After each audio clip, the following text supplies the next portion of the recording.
জুলাই সনদ বাস্তবায়ন নিয়ে আবার উত্তপ্ত হলো সংসদ। সনদ বাস্তবায়ন আদেশ অনুযায়ী সংবিধান সংস্কার পরিষদের সভা আহ্বানের বিষয়ে কোনো সিদ্ধান্ত না পাওয়ায় ওয়াকআউট করে বিরোধী দল। অন্যদিকে জুলাই সনদ বাস্তবায়ন পদ্ধতি নিয়ে আলোচনার জন্য এবার সংসদে মুলতবি প্রস্তাব দিয়েছে সরকারি দল। বাংলাদেশের সংসদীয় ইতিহাসে সরকারি দলের পক্ষে এটাই প্রথম কোনো মুলতবি প্রস্তাব।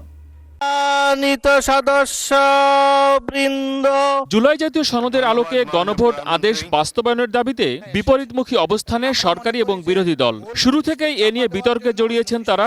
মঙ্গলবার বিষয়টির উপর বিরোধী দলীয় নেতার মুলতবি প্রস্তাবের উপর আনুষ্ঠানিক আলোচনা হয়। বুধবার ওই প্রস্তাবের বিষয়ে স্পিকারের সিদ্ধান্ত জানতে চান বিরোধী দলীয় নেতা ডাক্তার শফিকুর রহমান। যেহেতু এটা জন আকাঙ্ক্ষার বিষয়, গণভোটের বিষয়, প্রায় 70% মানুষের রায়ের বিষয়, আমরা প্রত্যাশা করেছিলাম যে আপনার মাধ্যমে প্রতিকার পাব এবং সিদ্ধান্তের জন্য আমি আপনাকে আহ্বান জানিয়েছিলাম, কিন্তু কোনো সিদ্ধান্ত হলো কিনা আমি বুঝতে পারি নাই।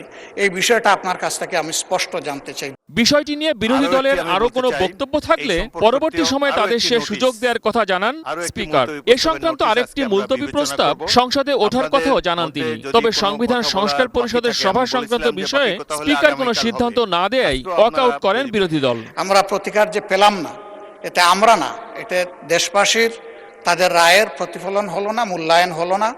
আমরা বিরোধী দলে বসে এই অবমূল্যায়ন আমরা মেনে নিতে পারি না। এই জন্য তার প্রতিবাদে আমরা ওয়াকআউট করছি। আপনার ওয়াকআউট করা আপনাদের অধিকার, কিন্তু আমি বলতে চাই যে আজকে একটু পরে আরেকটি মুলতবি প্রস্তাব বিবেচিত হবে। সেখানে আমার মনে হয় যে আপনি আপনাদের প্রশ্নের উত্তর পেয়ে যাবেন এবং সেখানে মন খুলে আপনারা আরও কথা বলতে পারবেন। মূল নোটিশকে চাপা দেওয়ার জন্য ওই নোটিশটা সামনে আনা হয়েছে। এই জন্য দুইটার প্রতিবাদেই আমরা এই সংসদ থেকে আপাতত মাননীয় বিরোধী দলের নেতা, ধন্যবাদ মাননীয়। নোটিশই তো উত্থাপন হয়নি, আপনি কি করে বুঝলেন কোনটা চাপা দেওয়ার জন্য এটা করা হচ্ছে?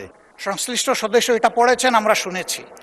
এই জন্য আমরা বুঝে শুনেই বলছি যে এই দুই কারণেই আমরা এখন ওয়াকআউট করছি। মাননীয় বিরোধী দলীয় নেতা ওয়াকআউট করতে চেয়েছেন, পার্লামেন্টারি কালচারে সেটা আছে, রাইট আছে, তারা ওয়াকআউট করতে পারেন। আর আমরা কোনো মুলতবি প্রস্তাব এখানে রিড আউট করি নাই। মাননীয় স্পিকার, উনি যেটা বলেছেন সেটা অসত্য বলেছেন। অধিবেশন থেকে বেরিয়ে মিডিয়া সেন্টারে সংবাদ সম্মেলন করেন বিরোধী দলীয় নেতা। তিনি গণভোটের রায় বাস্তবায়নে প্রয়োজনে আন্দোলনে নামারও ঘোষণা দেন। নিঃসন্দেহে আন্দোলন ছাড়া আমাদের করার আর পথ কি আছে? অন্যদিকে জুলাই জাতীয় সনদ বাস্তবায়নের পদ্ধতি নিয়ে আরেকটি মুলতবি প্রস্তাব এনেছে সরকারি দল। সংসদ সদস্য জয়নুল আবেদিন ফারুকের আনা মুলতবি প্রস্তাবের উপর আগামী রোববার 2 ঘন্টা আলোচনার কথা জানিয়েছেন জাতীয় সংসদের স্পিকার। জুলাই জাতীয় সনদ, সেটাও আমাদের মাথার মনে। মহসিন কবির, এটিএন নিউজ, ঢাকা।